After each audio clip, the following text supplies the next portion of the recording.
questão não é Deus gostou de você, você é eleita. Por que houve uma escolha? A escolha porque você está no escolhido. E quem é o eleito? O eleito é Jesus. Então não há salvação fora de Jesus. Quando nós falamos, nós somos eleitos. Como assim? Não, Deus me escolheu e pronto, o que aconteceu? Eu sou escolhida. Não. Você é eleita no eleito. Então não existe salvação fora de Jesus. Então Jesus Cristo, ele é o eleito. Isaías vai falar sobre isso. Ele é o eleito, né? Ele é o desejado. Então para estar salvo precisa estar nele. Aí a gente vai perceber, isso vai desmontando esse pensamento distorcido. Não, mas eu sou salvo. E eu sei que como eu sou escolhida, eu sou eleita, eu sou predestinada, de alguma forma eu vou ser salva mesmo, até antes de respirar. Mas antes de respirar, se você não estiver em Cristo, é igual a arca. Só foi salvo quem estava dentro da arca. Fora da arca não há salvação, né? Então, e a arca não é a igreja.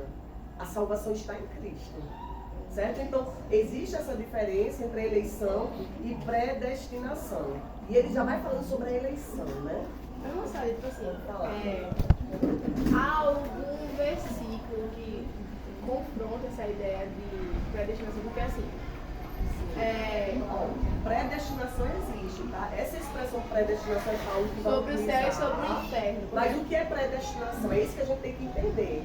Não é uma vez salvo e salvo para sempre, certo? Existem os eleitos.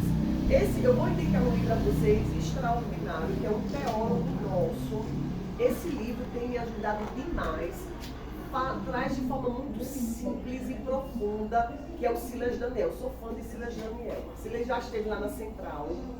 Quem quiser se aprofundar nesses temas teológicos, depois, quando nós terminarmos de ler a Bíblia, o meu propósito é a gente ir para a teologia sistemática, certo? Continuar o nosso estudo bíblico com teologia sistemática, que são os temas como esses que eu vou aprofundar, tá bom? Eu trago isso só para vocês terem um entendimento. Isso aqui, depois vocês podem tirar foto, adquiram esse livro. Esse livro vai trazer um embasamento teológico, histórico da nossa fé extraordinário. E vai tratar sobre esses temas polêmicos, e ele vai trazer todos os embasamentos. E tem um outro também que eu esqueci, em caso mais da próxima, que eu vou trazer, que é um outro teólogo também, que ele faz justamente isso, que eu amo demais. O que é que ele faz? Fala, Senhor, amores, que às vezes ia ler o Evangelho e ficava em dúvida. Por que Jesus dizia assim, que falava em parábola, para o povo não entender? Como assim, se o objetivo é que o povo entenda? Ele só explicava para quem ia perguntar a ele, né? E aí é uma questão escatológica mesmo. Por quê? Porque nós sabemos que os judeus, eles desprezaram, né? A Bíblia diz assim que Deus amou o mundo, né? Que Deus deu para os seus, perdão. Mas os seus não os receberam. Quem eram os seus? Os judeus. Porém, todo aquele que o recebeu, deu-lhes o poder de serem feitos filhos de Deus. A gente diz isso que na teologia houve um espaço, né, para que nós fôssemos enxertados na videira, nós que não éramos judeus. Então tudo estava nessa escatologia, nesse plano divino. Deus sempre almejou que toda a humanidade fosse salva. Só que existe um cronograma e uma forma de tudo isso acontecer. E o que estava dentro do cronograma divino era o próprio povo rejeitar Jesus Cristo, aquele que os profetas falavam. E aí na rejeição dos judeus, cumpre-se os gentios sendo enxertados da oliveira que é Cristo, que somos nós. Só me corrigindo, né? É porque os judeus acreditavam que só eles iam ser salvos, né? Que isso é buscar só eles, não é verdade? Na realidade, é por isso que a gente vai falar que houve uma má compreensão dos judeus, porque quando Cristo separou a nação de Israel, né, qual foi o propósito? Separa a nação, porque naquele período o mundo era politeísta, né? O mundo era politeísta. E os deuses eram territoriais. Então cada nação tinha seu deus.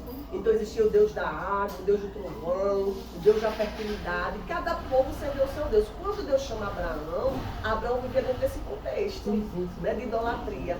Então Deus levanta Abraão para que através dele exista uma nação que venha a adorar o único Deus. Então qual era o objetivo? Os outros povos iriam olhar para a nação de Israel e entender que aquele povo era diferente.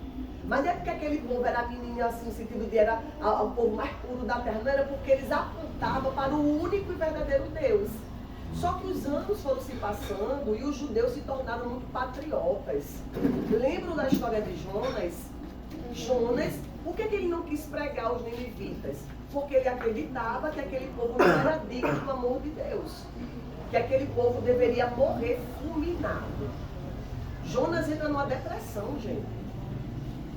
E ele pede a morte várias vezes, indignado. Porque Deus, ele sabia que Deus era misericordioso e ia perdoar aquele povo. Por isso que Jonas fugiu da presença de Deus. E você só vai compreender isso no final do livro de Jonas. Aí ele vai dizer, por isso que eu fugi da tua presença, porque eu sabia que tu és um Deus compassivo, misericordioso. Então, era um patriotismo, era Deus para Israel. É igual a gente, Deus só para os assembleanos, né? A gente acha que Deus é só dos assembleanos, né? Às vezes a gente tem dificuldade de dialogar, de se confraternizar com pessoas de outras igrejas. Porque a gente acha que só é crente quem é da Assembleia, quem anda do jeito da gente, se conforma, não é assim? Não, eu já estava constrangida.